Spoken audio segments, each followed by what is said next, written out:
Fala pessoal do Expliquem, tudo certo? No vídeo de hoje vamos falar de uma matéria de física, né, que é bastante recorrente no Enem, né, que é a acústica, ou seja, o estudo do som. Né? O som nada mais é do que uma onda mecânica, ou seja, uma onda que se propaga, né, nas moléculas, pode ser do ar, de um sólido ou de um líquido, né, mas ele não se propaga no vácuo. Se você estiver no espaço, não vai conseguir escutar uma pessoa falando com você e você está lá no vácuo do espaço, não vai conseguir. Mas, se você tiver, né, inserido no meio, no caso o ar, aqui na Terra, você consegue ouvir outra pessoa porque o som é uma onda que vai passando pelas moléculas, vibrando elas até transmitir informação até você. Ou seja, é como diz aqui a imagem aqui, né? O som está vibrando aqui com as moléculas e vai chegar até o ouvido da pessoa, né? Ela passa pelas moléculas de ar e chega até o ouvido.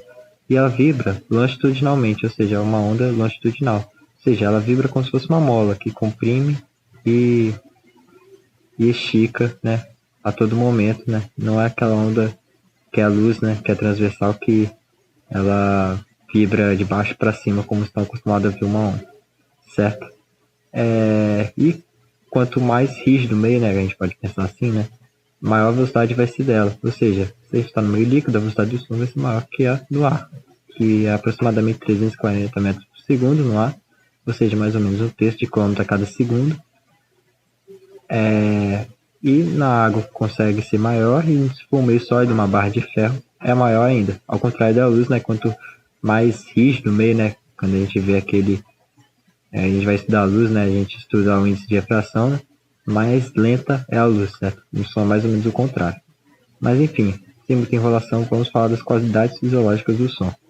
O som, né? Uma das qualidades que a gente vai estudar é a altura, ou seja, o som se ele é alto, né? Quando a gente fala que o som está alto, a gente não está falando bem da altura dele. A gente está falando de intensidade. A altura está relacionada ao som ser agudo ou grave, né?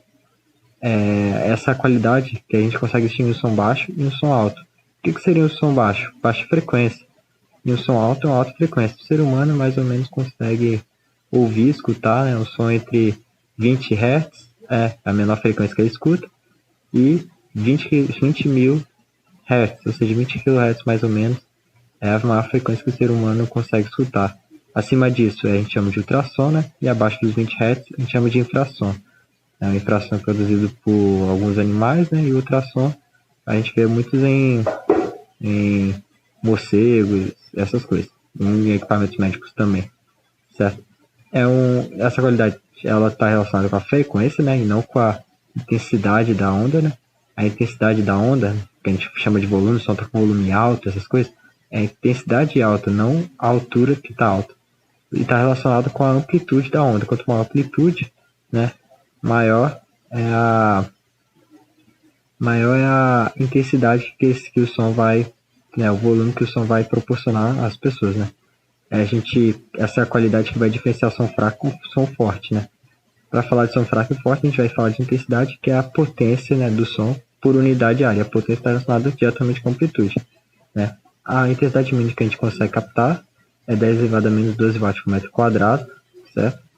E se a gente for falar de nível sonoro, é uma relação entre a intensidade do som que está naquele momento, né, que a gente está avaliando, e a menor intensidade sonora que a gente consegue escutar, que é o que a gente chama de limiar da audibilidade. Aí a gente vai falar que esse nível sonoro, né, é o log de I sobre log de zero. A gente tem a resposta em Bell. Aí aqui está multiplicado por 10 para a gente achar em decibel, né? Seria aquele lance de transformar de metro para decímetro, né? A gente está transformando de Bell para decibel, multiplica por 10. Aí isso aqui avalia o nível sonoro, que é uma comparação entre a intensidade que está naquele momento e a intensidade inicial. A intensidade audível, que é a mínima que a gente consegue escutar, certo? O último em qualidade fisiológica do som, né, é o timbre, que é a qualidade que a gente diferencia duas ondas de mesma altura, mesma intensidade, certo? Só que foram emitidos por instrumentos diferentes, né, que a gente fala que é meio que a identidade do som. Está relacionado com a forma da onda que é emitida.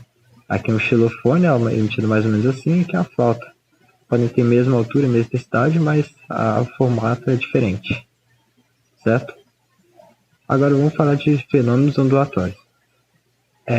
Todos os tipos de ondas têm reflexão, refração, difração e interferência. Só que a polarização só as ondas transversais, ou seja, o som não entra na polarização.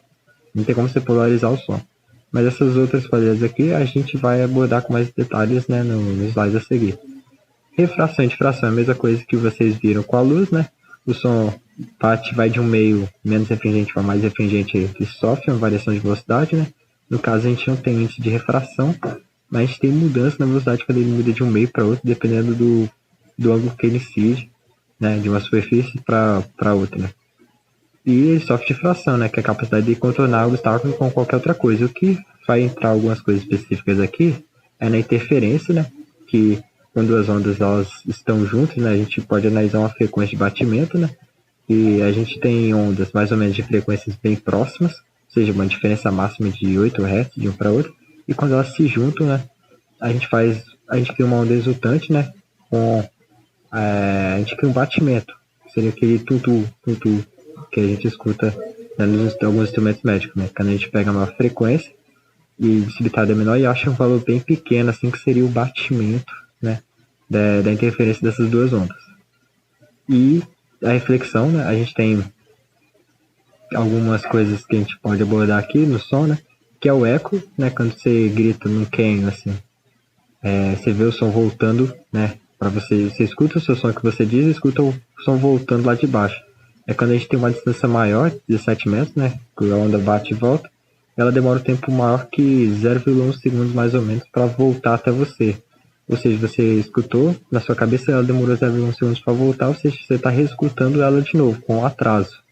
Nós temos a reverberação, né, que é a continuidade do som, né, para distâncias pequenas e tempos menores que 0,1 segundos. Ou seja, você continua escutando o som, ele não chega com atraso, mas ele está contínuo, isso que a gente chama de reverberação, porque ele está voltando antes de 0,1 segundos.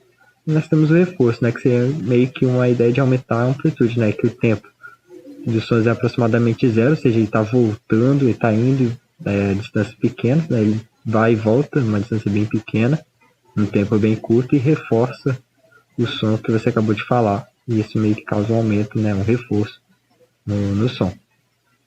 E o último fenômeno que a gente pode citar é o fenômeno da ressonância, né? Quando a gente canta, né, a gente emite um som com uma frequência aproximadamente igual à frequência natural de vibração dos objetos, né? Cada objeto tem uma frequência natural que faz eles vibrarem. Se a gente emite um som que tem a mesma frequência do objeto, a gente vai fazer eles vibrarem, né? No caso do copo de vidro, como o vidro ele é um material muito quebrável, muito quebradiço, se você faz ele vibrar, ele quebra facilmente. E aqui nós temos um caso da ponte voltacional nos Estados Unidos, né? Que estava uma tempestade, assim, estava ventando muito forte, e o vento entrou com a mesma frequência, né, de vibração. O ar estava vibrando com a mesma frequência de vibração natural da ponte, ela passou a vibrar junto com o ar. E acontece que ela foi vibrando, parecia bem molinha mesmo, concreto, até que não resistiu e quebrou tudo, certo? Nos estádios de futebol também são construídos de modo a evitar a ressonância, né? Quando a torcida toda está pulando junto, isso cria uma frequência que pode ser igual à frequência natural das estruturas do estádio, não pode deixar isso quebrarem, né? Então, eles são construídos para evitar isso aí. Bom, pessoal, na parte de tubos sonoros aqui, nessa parte aqui a gente vai falar exclusivamente de tubos sonoros fechados, né? Eles têm esse nome porque numa extremidade é tapada e eles se abrem na outra. E se a gente for estudar o comportamento dos harmônicos, ou seja, os padrões de vibração das ondas dentro desse tubo, a gente vê que no harmônico fundamental, que a gente chama de primeiro, ele começa, né, na parte fechada, está concentrado, ou seja, está em um nó aqui no centro. Ele termina na extremidade aberta se abrindo todo aqui no final do tubo. E essa característica se mantém nos harmônicos seguintes. E por conta disso, ele não tem os harmônicos pares. Por quê? Porque esse aqui, se vocês percebem pelo formato da onda, é mais ou menos um quarto de um comprimento de onda, esse aqui. Para o harmônico seguinte, ele percorre um quarto, esse um quarto aqui, mais metade de comprimento de onda. E para ele continuar se abrindo, ele não pode ter um meio de comprimento de onda, porque ele não consegue terminar se abrindo no tubo. Então ele tem que ter mais um quarto aqui para conseguir se abrir de novo no final do tubo, na parte aberta dele. E isso se mantém no quinto harmônico, no sétimo, assim vai. Ou seja, ele não tem os harmônicos pares, né? A gente não trabalha com harmônico par porque ele pula ele, né? Justamente por isso. Ou seja, só aparece 1, o 3 e o 5 aqui, quando a gente vai relacionar o comprimento do tubo com o comprimento de onda. E pela relação quando a gente vê aqui pela geometria, né, a imagem do problema. Só que a gente geralmente não trabalha muito com comprimento de onda assim com frequência. A gente tem aquela relação da ondulatória, que relaciona a velocidade, frequência e comprimento de onda. A gente consegue calcular a frequência do harmônico, né, com base na velocidade do som, da onda sonora e o comprimento do tubo. E repare que aqui na fórmula, aqui, o primeiro harmônico tem 1 aqui no numerador, o terceiro harmônico com 3 e o quinto harmônico com 5.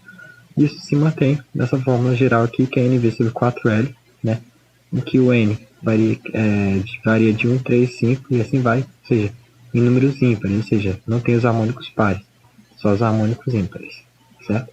E na parte de tubos sonoros abertos, né, que a gente vai tratar desse problema aqui, por que a gente diz tubos sonoros abertos? É porque ele é aberto nas duas extremidades. E repare que aqui, né, ele é aberto, e o som ele não pode ter um nó na extremidade, ou seja, ele se abre nos dois lados, por isso que ele começa com um quarto. O comprimento do tubo é um quarto do comprimento de onda no primeiro harmônico, e depois vai para um comprimento de onda completo, né? E assim vai, sempre começando se abrindo e terminando se abrindo também. Ou seja, aqui é um quarto, aqui é um comprimento de onda completo, aqui é 3 meios, né? Repara que é sempre adicionando meio comprimento de onda, assim como no outro, né? Mas aqui a gente vê que existem os harmônicos pares e ímpares, né? Porque aqui a gente está mantendo, né, a característica de uma frequência dobrar, né? Se dobrar, e sempre adicionando, né, o que ela vale. Porque no caso do tubo fechado, a gente tem uma frequência inicial aqui e ela não se dobra, ela simplesmente se adiciona um meio a partir do que ela era. Tipo, ela era um quarto e foi adicionado um meio, ou seja, ela não dobrou. Aqui é meio que ela se dobra, nesse caso aqui, porque ela tinha um meio, adicionou um meio de novo, né? Lembrando que esse se dobra, que o meio refiro é em relação ao harmônico inicial, não aos seguintes, certo? Em relação inicial, se ela começa com meio, então vai sempre adicionando meio em cada harmônico que a gente vai passando. E a gente consegue relacionar, né, esse comprimento de onda com a frequência, como a gente fazia antes, né? Só que aqui a gente percebe que, como a gente tem os harmônicos pares, né, aqui o valor que vai ficar aqui no numerador vai 1, 2, 3. Repare que aqui tem um 2, né, porque foi cortado com 2 aqui de baixo. Então a gente consegue a fórmula geral da frequência, né, N vezes sobre 2L, em que N varia de 1, 2, 3, 4, ou seja, todos os números possíveis. Então a gente pode falar de primeira, segunda e terceira harmônica, né. Para terminar a acústica, a gente vai falar de efeito Doppler, né, que a gente tem uma fonte emitindo o som e um observador. O efeito Doppler está relacionado com a frequência que a gente escuta em relação à frequência que a fonte está emitindo. Ou seja, dependendo de como a fonte ou a gente se aproxima ou se afasta da origem do som, a gente percebe, né, um aumento aparente da frequência ou uma diminuição da frequência. Não que ela esteja aumentando ou diminuindo, mas é como se o som estivesse se aproximando da gente, é como se a gente estivesse escutando mais ele. E se ela estivesse se afastando da gente, é como se a gente estivesse escutando menos ele. Mais ou menos essa ideia do efeito Doppler. Por isso que a gente tem uma frequência aparente que a gente escuta, né, que é diferente da frequência que a fonte origina as ondas lá.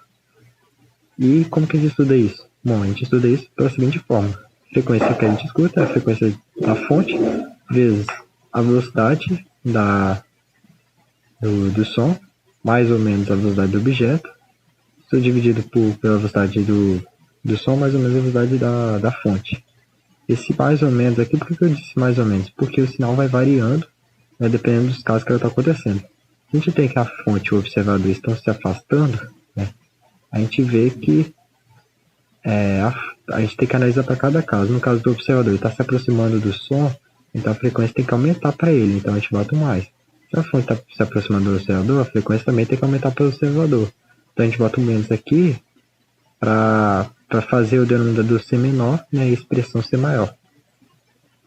Lembrando que esse mais aqui no objeto significa que o observador se aproxima da fonte e o menos o observador se afasta da fonte. Só que para a fonte, como ela está no denominador, o mais é por causa que está se afastando e o menos é por causa que se aproxima, justamente porque ela está no denominador. Se a gente considerar a velocidade zero, o objeto em questão está parado. Aqui, continuando aqui, né, esse observador ele se afasta, né, a frequência tem que diminuir para ele. E se a fonte também está se afastando, a frequência tem que continuar diminuindo, por isso faz aqui um denominador para diminuir de vez. Aí agora aqui os casos em que o observador se afasta, né, tem que diminuir para ele, mas a fonte está querendo se aproximar, então a frequência tem que aumentar para o observador. Aqui mesmo caso, só que em outro sentido, por isso mais o mais aqui, né? O observador está querendo se aproximar o mais, só que a fonte está querendo se afastar, mas também para compensar isso, certo? Né? E em último caso, né, lembrando que essa velocidade que a gente está falando de aproximação é a velocidade na direção do observador. Se a gente tem uma fonte vindo para cá, na diagonal, a velocidade para entrar na fórmula, se a gente pega um caso em que o observador está parado, seja v0 igual a zero, é só a velocidade em direção ao observador. Ou seja, se a fonte está vindo para cá, é sempre a velocidade que vai apontar para o observador.